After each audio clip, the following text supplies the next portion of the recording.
సూర్యాపేట జిల్లా చిలుకూరు మండలం సీతారామపురం గ్రామంలో ఉద్రిక్తత నెలకొంది. ఎన్నికల అధికారి ముందుగానే ఉప సర్పంచ్ పేరును ప్రకటించారని ఆరోపిస్తూ కాంగ్రెస్ నాయకులు ఆందోళనకు దిగారు.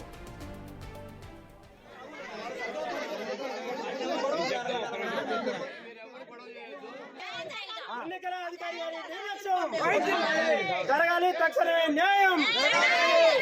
ఎన్నికల అధికారి గారి నిర్లక్ష్యం.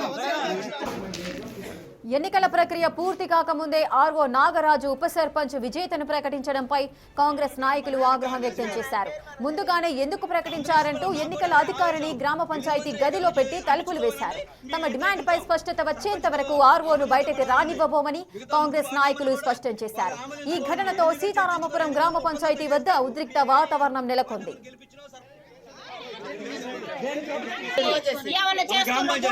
గ్రామ పంచాయతీ కార్యదర్శి గారు అందరూ ఇష్టపడాలి. మాకు కూడా అదే ఆవేశం.